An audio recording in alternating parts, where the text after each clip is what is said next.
So once again, good afternoon. We are the next set of reporters. I am Rafi Espinosa together with Mr.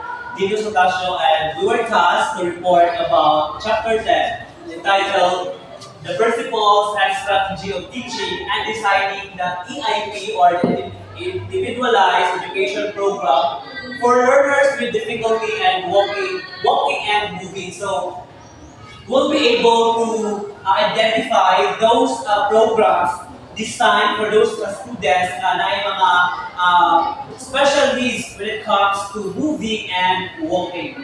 So these learners may have difficulty in moving and various educational needs. For example, for physical access. So this portion, mahirap sila na makapagpunta and makapag-socialize within or among sa kanilang kapwa ng mga learners. Next is the technological aid manipulation. The technological aid and the manipulation of equipment.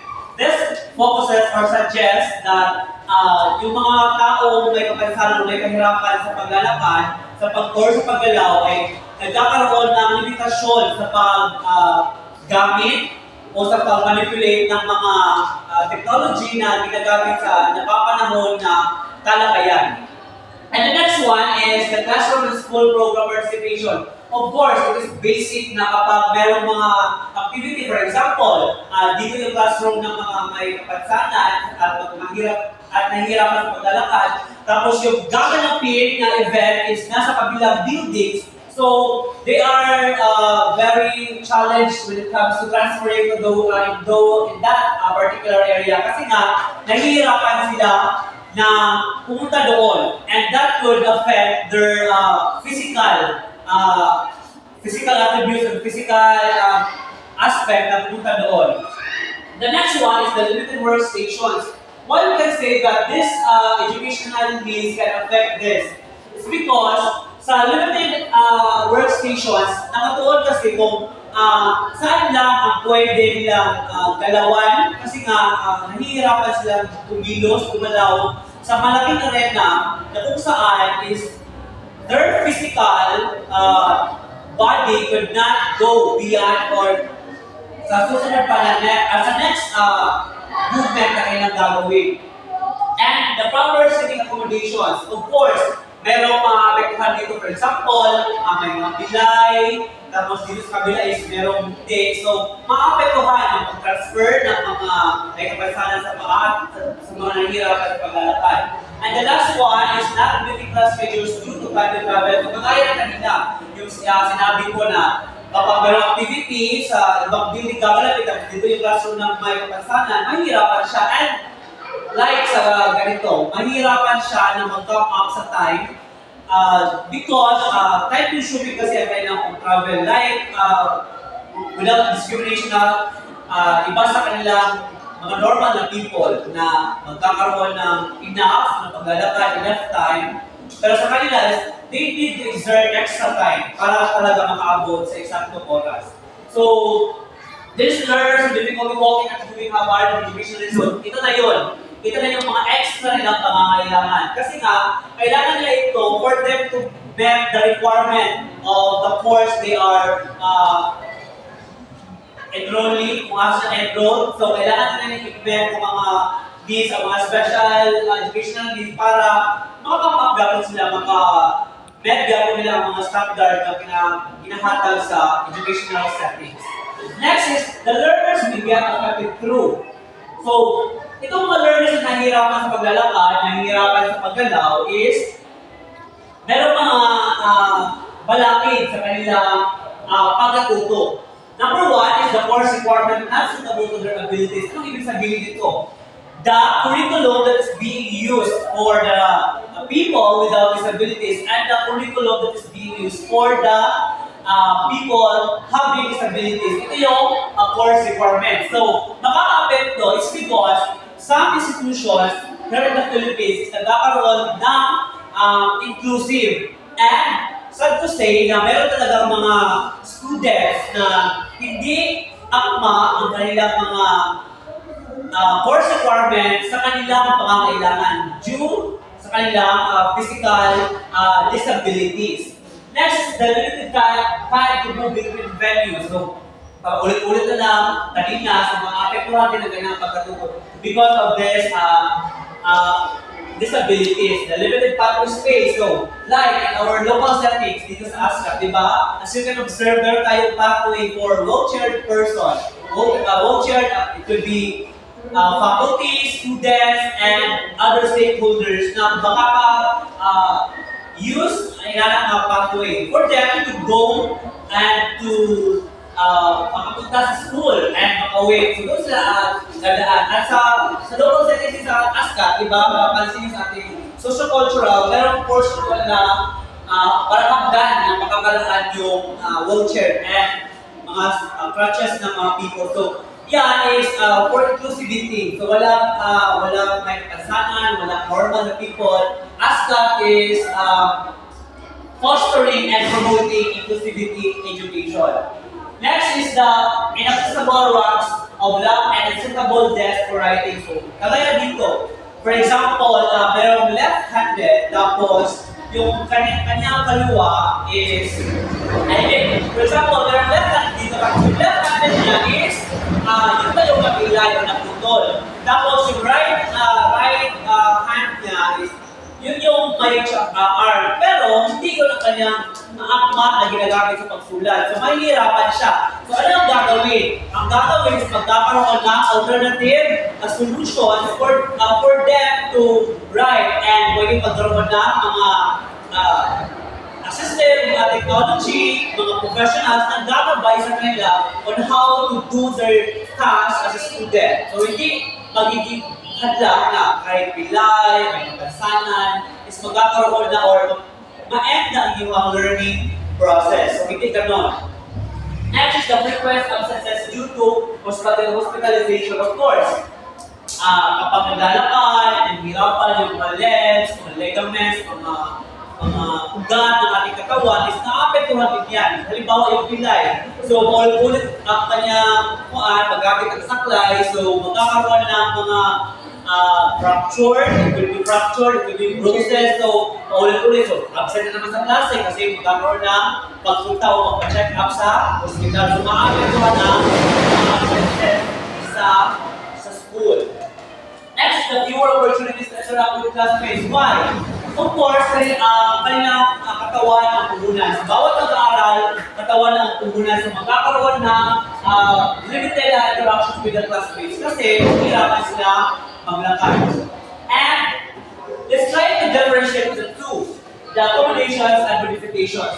When is the right time to say that it is accommodations and when is the right time to say that it is a modification? So, if modification, if it is help the learner to complete the same work at the same level as his peers. So, for example, may binigay na gawain si teacher, may gawain si teacher na binigay. So, ito yung mga, kasi inclusive na tayo. Ito yung mga kapansanan, ito yung mga normal, mga kapansanan doon. So, may binigay si teacher na gawain, tapos lahat magkasabay. It could be normal, it could be with persons with disabilities, persons with personal challenges. So kapag natapos ng lahat na walang rason, hindi naging hadlang ang kanilang kapansanan, that is accommodations. Meaning, you are already accommodated by the learning process na nagaganap sa isang classroom setting. So, yan yung accommodations.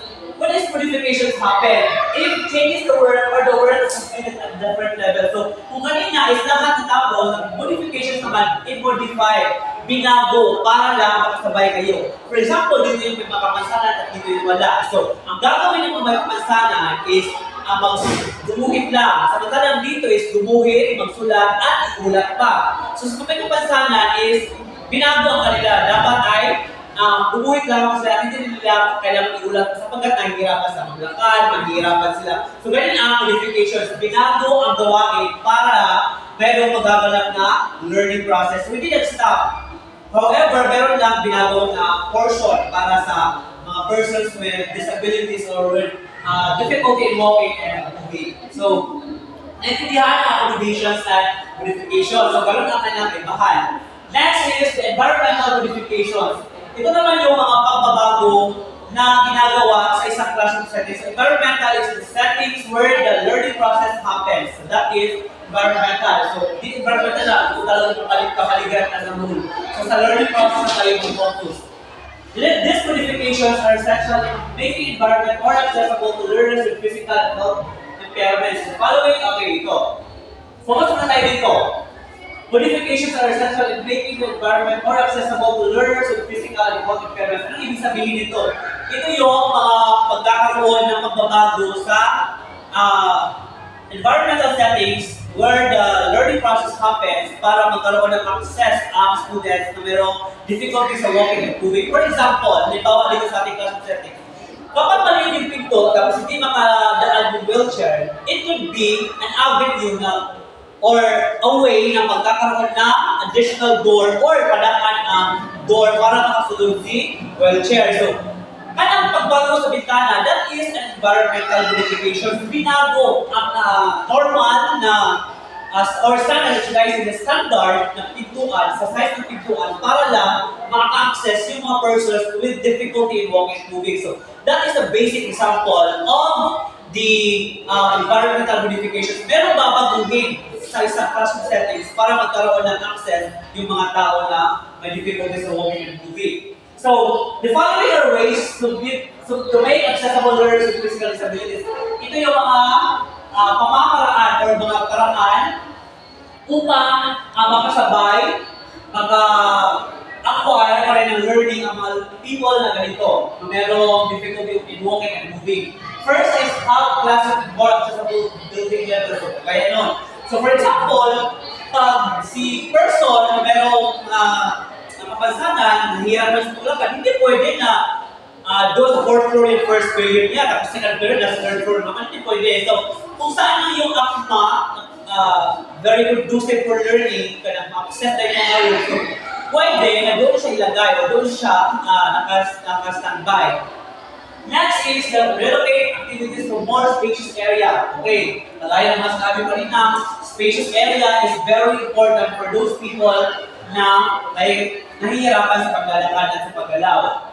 Next, number 3, grooming activities let the able learners move to the location of the learners with disabilities. So, ano ibig sabihin nito? Yung mga able persons or yung mga persons na walang kapansanan, they are highly encouraged to move to those people na mayroong mga kapansanan para hindi na sila mag-insert ng extra effort to move to the other side para mag-collaborate. So, you are encouraged or you are highly pleased to move, kayo na yung mag-adjust, or we, mga persons na normal persons, hindi na sinabi ng abnormal yung may makapansanan, hindi natin sinasabi na ganyan.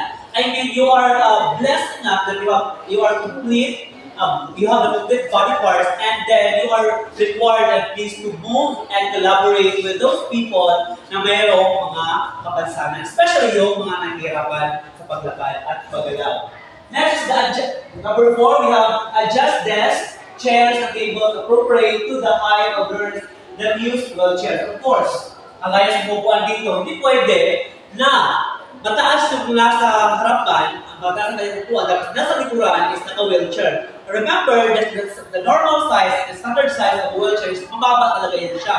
It's because naka-akma ang wheelchair sa gagamitin at sa kanyang paan, dapat ito baloktot, hindi magkakaroon ng pagbako ang kanyang likod. Hindi siya maanak, walang galigod sa wheelchair. O na-standard size ang wheelchair, so hindi siya pwede na matabunan sa mga bangko or sa mga naglingkod sa tubaan. So that's the purpose, manong na ay adjustment ng matabo. There is environmental modifications. Next, number 5, we have provide adequate floor space for learners that use wheelchairs. Of course, iyon. Kasi pwede sa wheelchair, pwede siya magamit. Mga atras, abante, di ba? Mga high-tech na kayo na wheelchair. Diyan yung tulak-tulak. Di ba? So what you can see, one of our faculty here in ASCAD uses wheelchair, highly technological advanced na wheelchair na kanang siya na pwede na siya makuhaan. Wala na wala yung mga humps, mga kuhaan, na magkaalas sa siya. Pero makapove siya sa free na kuhaan. So, kailangan ng mga spacious, more spacious area.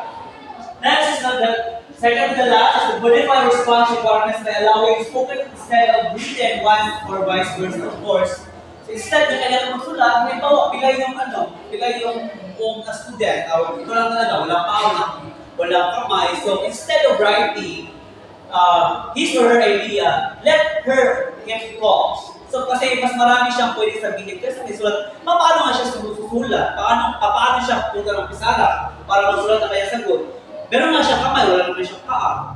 Paano siya susulat? Meron naman siyang paa, wala siyang kamay. So the alternative way for him to share his or her idea is to talk. Let them talk, and give feedback kung tama ba yung kanyang sinagot, tama ba kanyang mga naging suggestion kung hindi. So that the learning could continuously, meron pa rin learning na magaganap. The last one for the ways for to make accessible learners is to provide a resource from where learners with physical disabilities can go when needed during the school day to work with their school requirements. So, to provide a resource room. So, ano ibig sabihin ito yung mga rooms na pwede sila makanap, pwede sila makagawa ng kanilang mga extra activities like drawing, painting. So, meron sa ibang institutions, meron talaga yung mga designated buildings for them to know and to access that kind of facilities para yung specialized for them.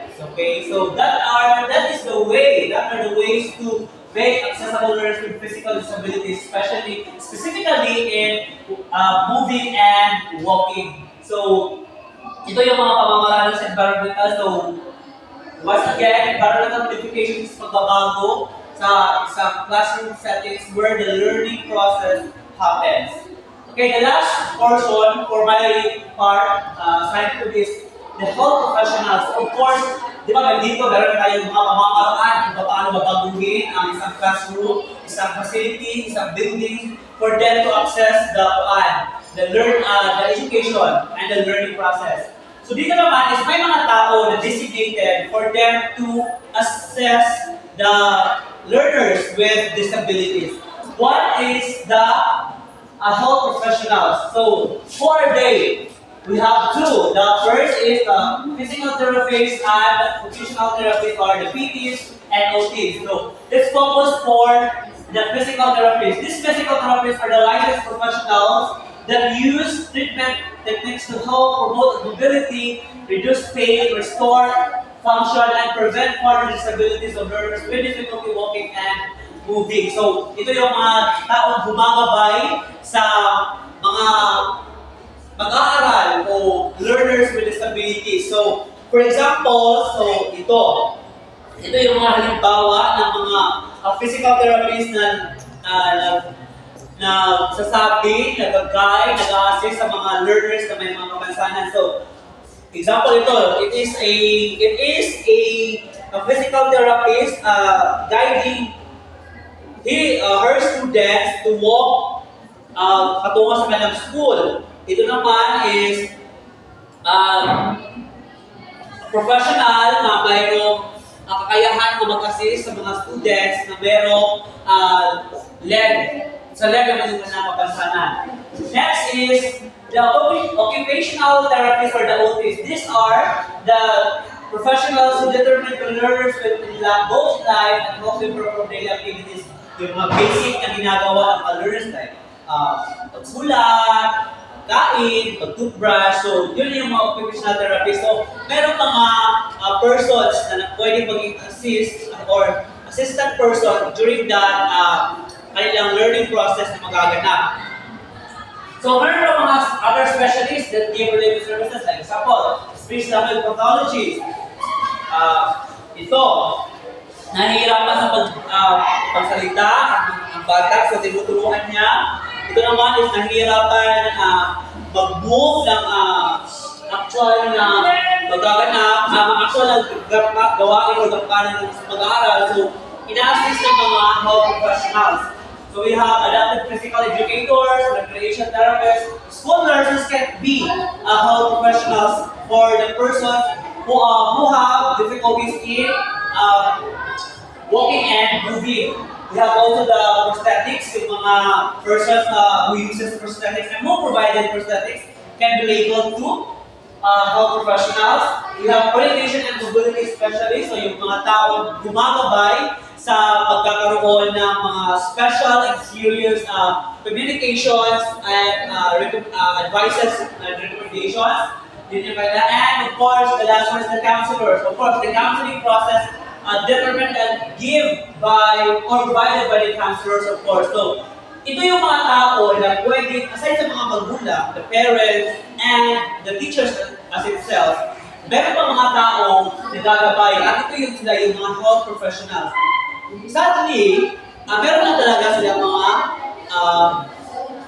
meron silang bayad. Meron tinatawag na professional fee. But, if case-to-case basis yan, kapag meron ka sa public or sa private, pwede sa public can be given freely, but if you need to hire, if you are obliged to hire private counselor, private special knowledge psychologist, you need to have an extra amount of money because they need to have their professional fee as feedback sa ilang services na gihatag sa mga learners. And I think that is my part from the chapter 10, titled The Principles and Strategies of Teaching and Designing an Individualized Education Program for learners with difficulty and moving, for difficulty of walking and moving. So, dito natatapos and Mr. Dino Santasio will continue to report. Thank you. Stop. Good afternoon, ma'am. Good afternoon, classmates.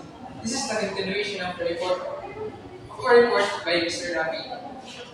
Assistive technology by Chapter 10. These are both assistive devices, low-tech and high-tech, and services that are used to develop, increase, and maintain ability and daily performance of learners with physical disabilities. So when we say assistive technology, it encompasses a range of devices or services designed to support with person with disability. So when we say low-tech or low technology, ito yung ginagamit ng mga person with disability na simple ginagamit lang, katulad ng utensils or pencils. At high-tech naman, ito yung katulad ng wheelchairs na ginagamit ng faculties. And mobility refers to devices or tools designed to help individuals with mobility impairments move around more easily and independently. So when we say mobility, it is the ability to move freely. So in order for them to really move, there are two types of devices na ginagamit. Besides mouth stick, a device manipulated with mouth that allows your shoes to control movements. So ito yun. Nilalagay ng mga person with disability ang stick sa kanila bibig para to control various inputs or interact with objects, devices without using their hands. At ang ikalawa, head one, a device similar to a stick except that the head manipulates it. So, same principle lang sa mga stick na ginagamit para control lang sa bagay. Communication. These aids are used to communicate either with person or online. For example, speech recognition software. Software that creates text and navigates online by voice commands. So, ito ay para sa mga person na walang kamay. Ginagamit ko ng voice command para makapag-communicate sa iba. At ang ikalawa, speech generating device. A standalone device or software that is installed in tablets or phones for users who are not able to speak on their own can communicate to others. So, kinaibahan ng speech generating device, speech recognition software, ay ito yung kumbaga, ito yung device na magsisilbing parang isang taga-communicate para sa'yo sa ibang tao. Next is inclusive classroom approaches. Ways of handling learners with physical disabilities. Observe the learners with physical disabilities in the classroom and ask if any assistance is needed. So, first and foremost, observe the students who need assistance because they cannot move freely because of their disabilities. Use accurate and sensitive terminologies in the classroom. So using accurate and sensitive language fosters a respectful and inclusive environment. Use simulation and role-playing activities. Allow students to experience different perspectives and challenges. When conversing, make eye contact, smile, and make sure that your head is up or below the eye level of the learning using method. So when you are communicating with them, you should be confident to face to them that na makukuha mo yung attention nila. Make sure that reasonable in-between breaks are given to these learners for travel time purposes. Allow learners who have difficulty writing to record class lectures or to follow note takers. Siyempre, hindi sila nakakasulat, kailangan na makapag-aral pa rin sila gamit ang record at mayroong nakasulat para sa kanila. Involve learners with arm and dexterity problems in laboratory classes and pair them with able learners. Work with learners with physical and health impairments to arrange for appropriate time for completion of class assignment. So work both disabilities that